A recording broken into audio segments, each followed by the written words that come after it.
فريدة بقى اخدت الاجازة وعمالة بقى ايه، ترغي كلميني بقى يا ماما، العبي معايا حاجة يا ماما. فلقيتها جايبالي المتاهة دي كده وجاية. هي لقيتها اصلا على ظهر العلبة بتاعت الكورن فليكس. فتعالوا نشوف هنعمل المتاهة دي ازاي. انا بصراحة مش فاهمة هي ايه، عبارة عن ايه يا فريدة؟ المفروض الراجل ده اه. يمشي من بداية هنا اعتقد لحد ما اه، يوصل لحد بتاعة الشجرة. العسل دي. العسل اللي عند الشجرة ده. اه، طيب يعني دلوقتي احنا المفروض نبتدي منين؟ من هنا بصوا اعتقد. المفروض نبتدي كده من هنا. تعالوا كده نجرب. طيب كنا جبنا قلم رصاص عشان خاطر القلم الجاف لو اتلخبطنا مش هنعرف نمسحه. طب ماشي ايه هتبقى. الاول نعمل من غير ما نعمل بالقلم؟ ماشي. طيب اعملي كده على الفاضي من غير ما نعمل بالقلم ونشوف كده هنعرف نوصل لحاجة ولا لا. لو احنا بدأنا بقى من النقطة اللي هي دي هنعمل ايه بقى؟ مش فاهمة. المفروض نمشي كده اهي على الخط اهو. طيب بس احنا لو مشينا على لا ثواني.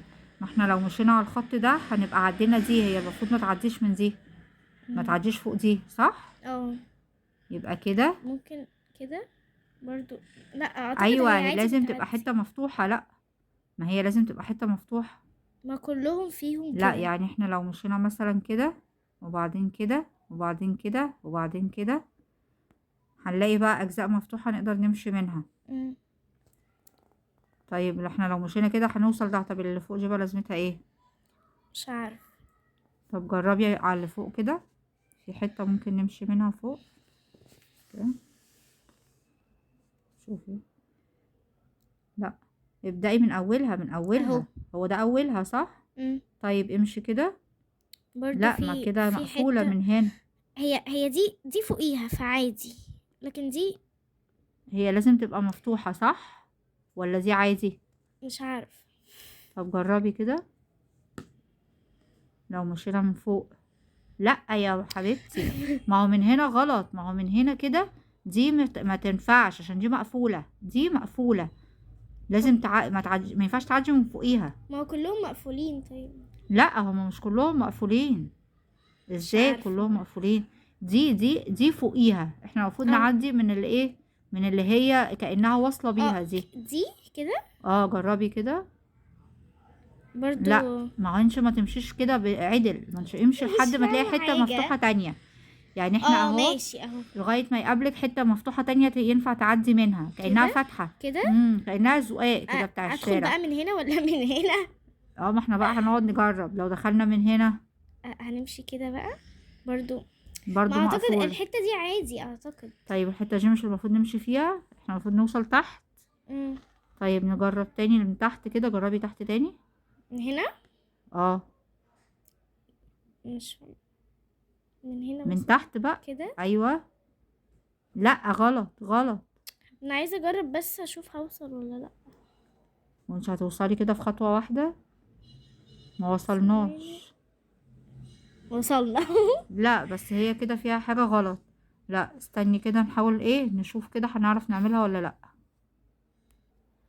بصوا بقى احنا اكتشفنا ايه، ان العكس احنا المفروض نبتدي من هنا. يعني ده المنحل بتاع العسل والراجل اللي فوق ده بس معاه العسل. انا مش مقتنعة عشان بقول لماما هو العسل هيمشي لوحده. لا هو المفروض ده هو يعني عايز يقولك ان هنا العسل بيطلع من المنحل.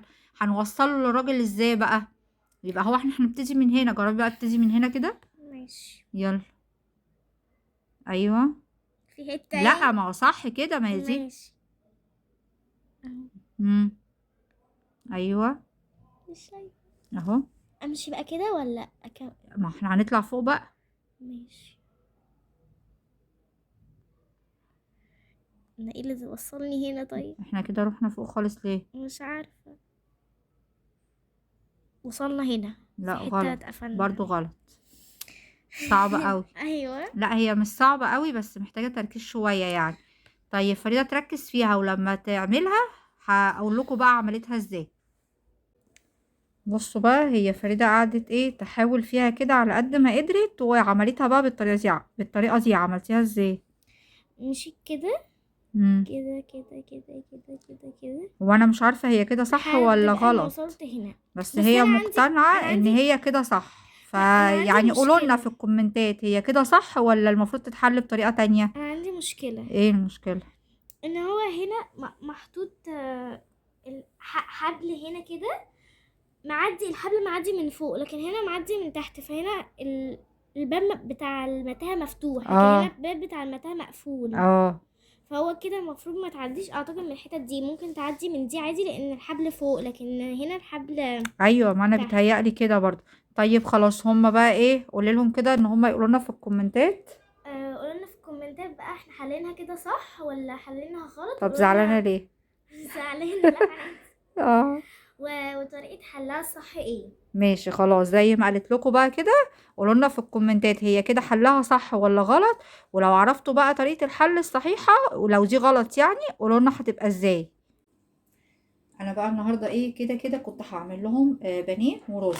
فلقيت فريده جايبه لي كده وصفه من على النت، انا عارفاها طبعا يعني. بتقولي بصي يا ماما، بيعملوا البانيه اللي هو زي الستريبس كده بالشيتوس. والنبي نفسي ان احنا ايه نجربها.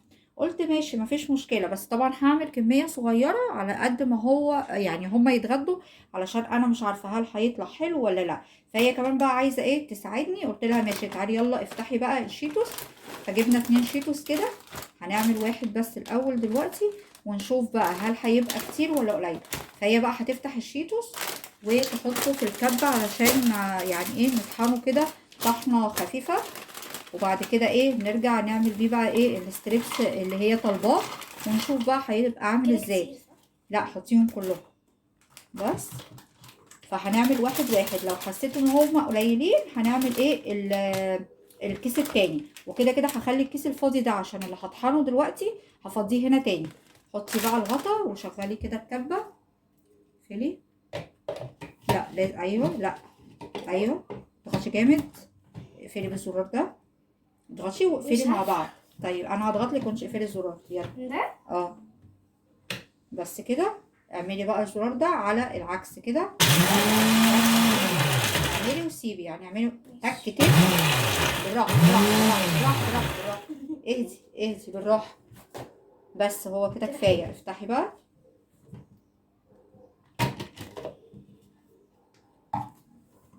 يعني اعتقد ان احنا ايه ممكن نحتاج التاني، بس هنعمل بدول الاول وبعد كده ايه نشوف. هنفضيهم بقى هنا.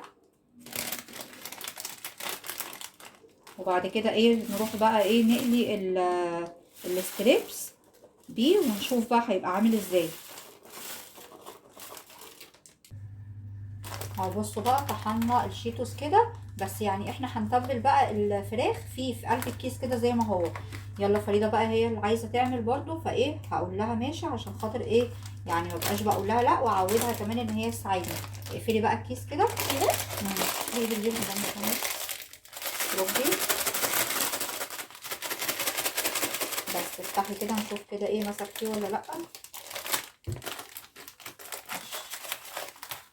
هنحاول نضغط عليها وهي جوه الكيس برضو كده عشان يمسك ايه فيها. دوري عليها جوه بقى. شيلي ايدك دي من هنا. مش عارفة راحت فين. ايوه دوري بايدك. بس طلعيها بقى على طول، حطيها في الطبق ده هنا يلا على جنب كده. بس يلا حطي غيرها. كبيرة قوي دي. يلا ماشي. شيلي ايدك دي عشان كده زي ما انتوا شايفين. ماشي خلاص. برضو ايه نديها ضغطه كده عشان ايه نتاكد ان هي ايه مسكت فيها. وكده احنا ايه يبقى ما وسخناش مواعين كتير. دوري بقى عليها جوه برضو.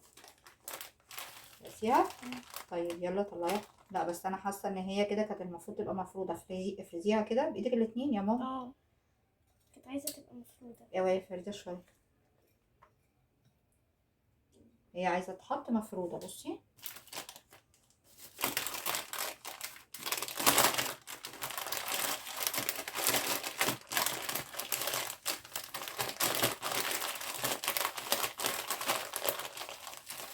هما بقى بيقولوا كمان ايه ان المفروض تخش التلاجة شويه قبل ما تتقلي علشان تبقى ماسكه. بس هنعمل بقى الشويه اللي فاضلين دول كلهم كده بنفس الطريقه. هنعمل على قد الشيتوس ما يخلص، يعني احنا كده كده طحنا الكيسين. فهنكمل الكميه بقى على قد الشيتوس ما يخلص وبعد كده نقليها ونشوف بقى هتبقى عامله ازاي. طبعا بقى انا اللي هقليه لان فريده هيبقى صعب ان هي ايه تحط في الزيت. لان ممكن يعني ايه الزيت يطرطش عليها بعد الشر ولا حاجه، فانا اللي هقلي. احنا ما حطيناهوش ولا في الفريزر ولا في التلاجة ولا في اي حاجه خالص، انا هقليه كده على طول وهنشوف بقى هيحصل ايه. بسم الله.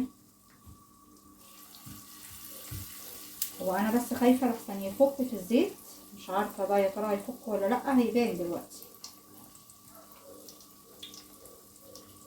هما بقى حاليا واقفين ورايا عمالين يشوفوا ايه اللي هيحصل، عمالين يقولوا يا ترى هنتغدى ولا مش هنتغدى، لان هو ده الغدا وهما اللي اقترحوا، او فريده بمعنى اصح هي اللي اقترحت الفكره، فانا نفذتها لها، ربنا يستر. بس واضح ان شاء الله ان شاء الله ان هو هينجح باذن الله يعني. بس هيبقى فاضل الطعم بقى، يا ترى هيبقى حلو ولا لا مش عارفين. اهي تجربه ايه زي التجارب كده اللي احنا متعودين عليها وتعدي باذن الله. هي بقى فريده كمان ايه كانت شافت مطعم منزل كده وجبات برضو ستريبس كده بالشيتوس الحار، فقعدت تقول لي الله شكلها حلو قوي، شكلها حلو قوي، هي ينفع نعملها في البيت؟ وعشان هي عارفه ان انا يعني ايه ان انا ممكن اجرب عادي، ما عنديش مشاكل في الموضوع ده يعني.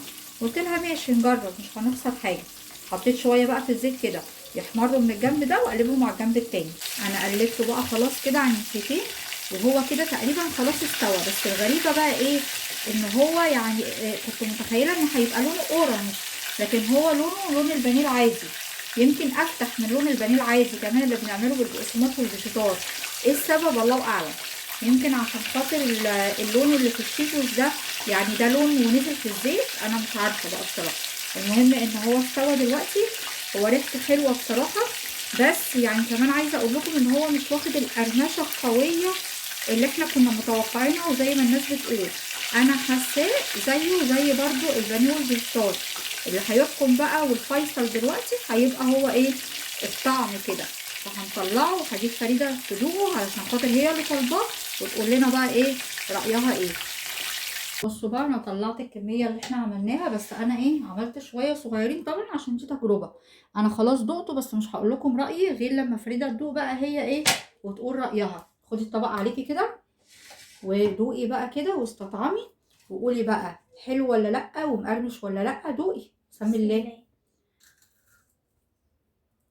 ويعني يستاهل ان هو يتعمل تاني ولا لا، يعني ايه ادينا ريفيو كامل كده. هو طعمه بانيه عادي تمام. بس مقرمش، يعني حلو فيه ان هو مقرمش. اه فاحنا لو عايزين نعمل بانيه كرانشي ساعتها بقى نعمله بالشيتوس، لكن هو طعمه الشيتوس خالص، هو طعمه بانيه عادي. ايوه والله وانا كمان قلت كده اول ما دقته، لان انا فعلا ما قلتلهاش رايي، انا دقته وقلت ايه هستنى لما اشوف هي هتقول ايه. فعلا طعمه بانيه عادي جدا، ما فيهوش اي طعم شيتوس ولا اي تغيير نهائي، زي البانيه اللي بيتعمل بالبقسماط والفيجيتار، ما فيهوش اي حاجه مختلفه نهائي. بس هو فعلا لما طلع من الزيت واتحط على المناديل واتصفى من الزيت كده بقى كرانشي اكتر. يعني هو يعتبر مقرمش اكتر من البانيه العادي، بس فقط لا غير. لكن كتجربه نكررها تاني؟ لا ملهاش لازمه. ملهاش لازمة صح؟ اي ملهاش لازمة، بس انا جربتها علشان خاطر ايه ابقى عملت لها اللي هي عايزاه وما قلتلهاش لا. اشكرك يا فريدة شكرا جزيلا، وشكرا على التجارب بتاعتك، وان شاء الله ان شاء الله ما نجربش ابدا حاجة تاني انت هتقولي لي عليها. هنجرب هنبقى نشوف بقى الموضوع ده مع بعض. يلا سلمي بقى عليهم عشان نروح نتغدى. باي باي.